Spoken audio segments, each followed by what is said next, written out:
Hi Mom, today as promised I'm going to show you how to make my chicken curry with roasted butternut squash. We're going to roast the butternut squash first and separate so that when we finally bring it together with the rest of the curry, it has that nice caramelized roasted taste to it. So the first thing you're going to want to do is either chop up a butternut squash into cubes, or you're going to go to the grocery store and buy one that's already cut up for you. This is a really flexible recipe, and if you don't want to use butternut squash, you can also use sweet potato or yams. Just make sure that you also roast those first in the oven to get that nice roasted, sweet caramelized flavor. And you can make it completely vegan by leaving out any animal protein and just making a butternut squash curry and using the olive oil instead of ghee. You can also bulk up this recipe by adding some cooked potatoes from the night before, maybe some frozen peas, and maybe some of that roasted curried cauliflower that I showed you how to do in the other video. Whatever you want, it's completely malleable. This is just a skills-based video so that you learn how to make the basic recipe and then you can augment or shift things around to your taste. So here we go. As I mentioned, there are only 6 ingredients in this recipe, starting with 1 pound of chicken. I'm using boneless, skinless chicken thighs, but you can use white meat if you prefer. 1 chopped up cubed butternut squash, 2 containers of coconut milk. I'm using light coconut milk, but you can use regular, and you can find it at pretty much any grocery store. 2 onions. I'm using red onions because I love the flavor and sweetness, but you can use yellow onions if you prefer. Madras curry powder blend. I like this particular one and I get it off of Amazon, but you can sometimes find it in grocery stores. Extra light olive oil or whatever mild flavored olive oil that you have that can withstand heat. And of course, our secret 7th ingredient, salt. Prepare your butternut squash to be roasted. Cut it into bite-sized chunks like we have here, and then add ample olive oil, and then a bunch of salt, and then just toss it up with your hand or with a spoon. I like to use my hand because then I can just take off the glove and throw it out. Then pour it on your sheet pan and spread it out so that each piece of squash has contact with the pan by itself, and then you're going to put it in a 400-degree oven until it's roasted, probably about 40-45 minutes, sometimes a little bit longer depending on your oven. First cut the ends of an onion, then slice and remove the outer layer, then turn it sideways and slice the onion. There you are done, et voila! Using a very sharp knife so that you don't cut your fingers, I want you to cut the chicken into 1-inch pieces, 1 to 1.5 inches. Basically, you just want everything to be the same size so that everything cooks evenly, because we're going to cook it in our frying pan with our curry. Using a 12-inch or so frying pan that has higher sides, turn your heat on to medium-high, add ample olive oil, and then add all of your onions in. Get them coated in that olive oil. And then before you start just letting them do their thing, you're going to give them a nice little dusting of salt. And then just let them cook for a while. Every so often give them a little stir so nothing burns. But mostly you're going to go almost all the way to caramelizing them, but not quite. So at this point, you might be thinking to yourself, geez, these are really starting to brown a bit.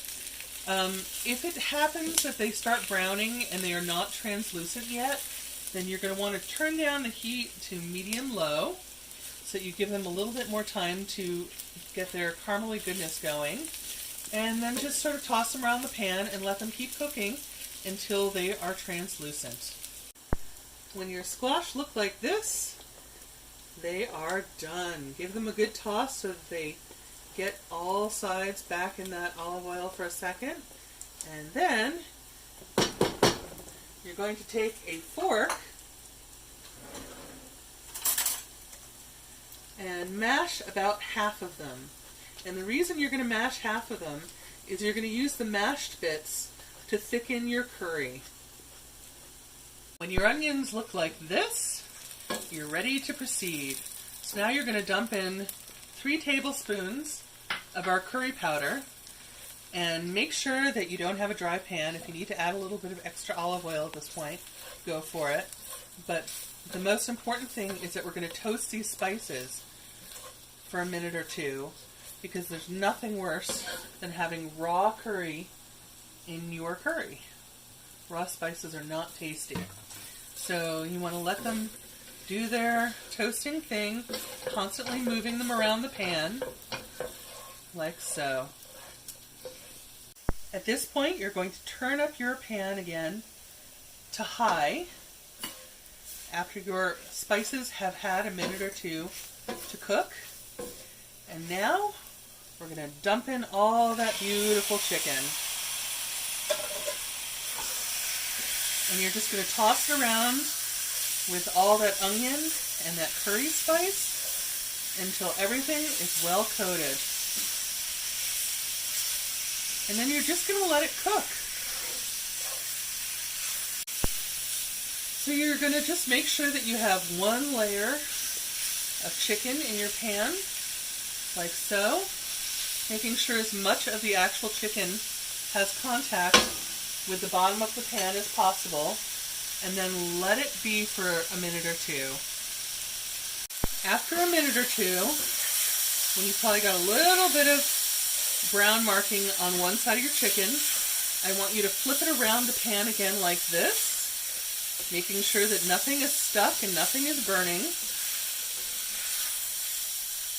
And then what you're going to do is you're going to turn your burger down to about medium and put a lid over the pot, and then don't touch it for the next few minutes. The reason you're going to do this is because you want that chicken to cook all the way through, and you don't want to dry out the pan or burn your onions and your spices.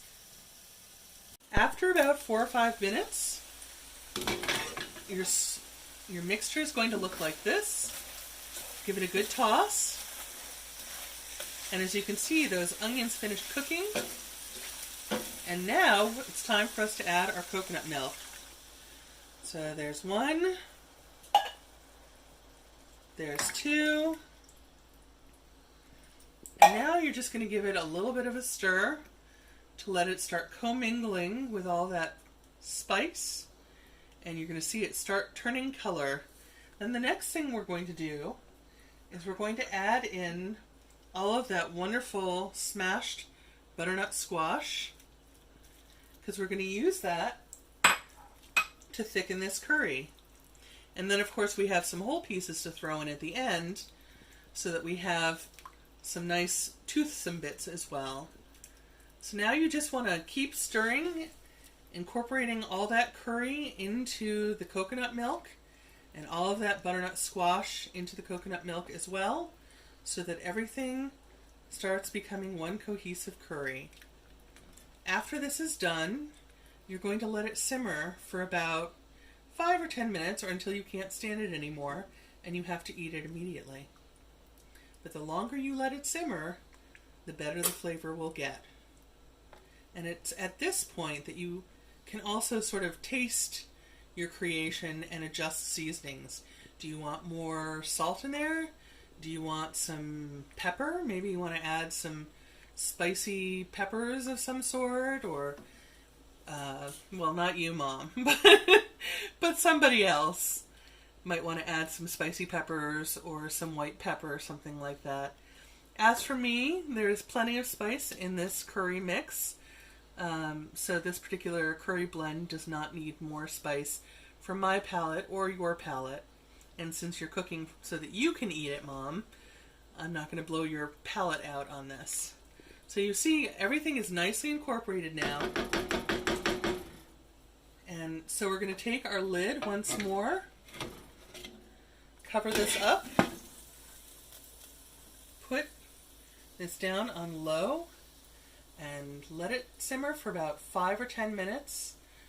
Longer is better, but if you're really, really hungry, you could even start eating it now.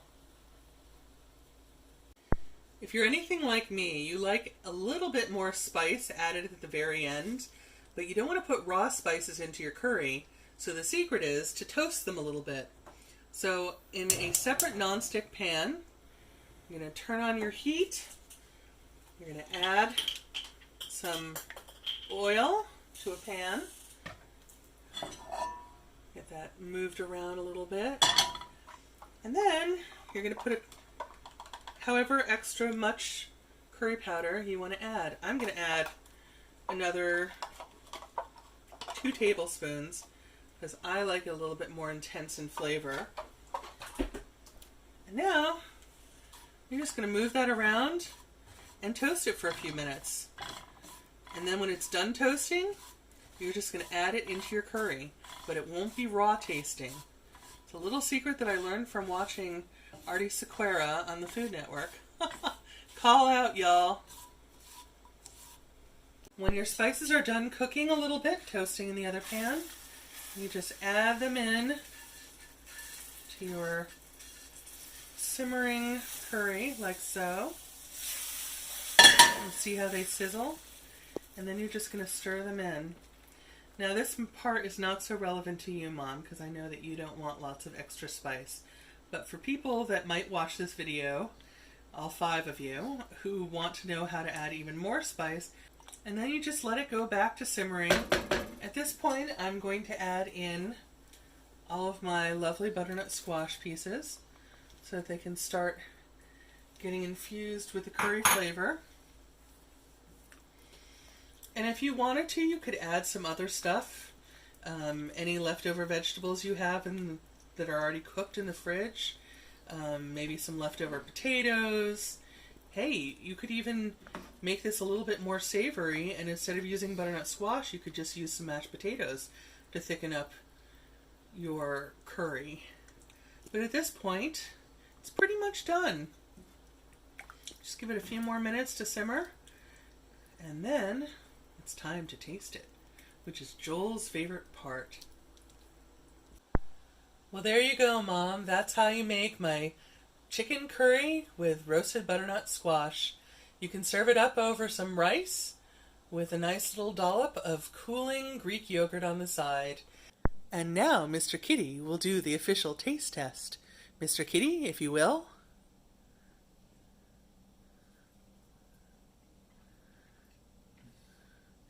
So what do you think? Delish.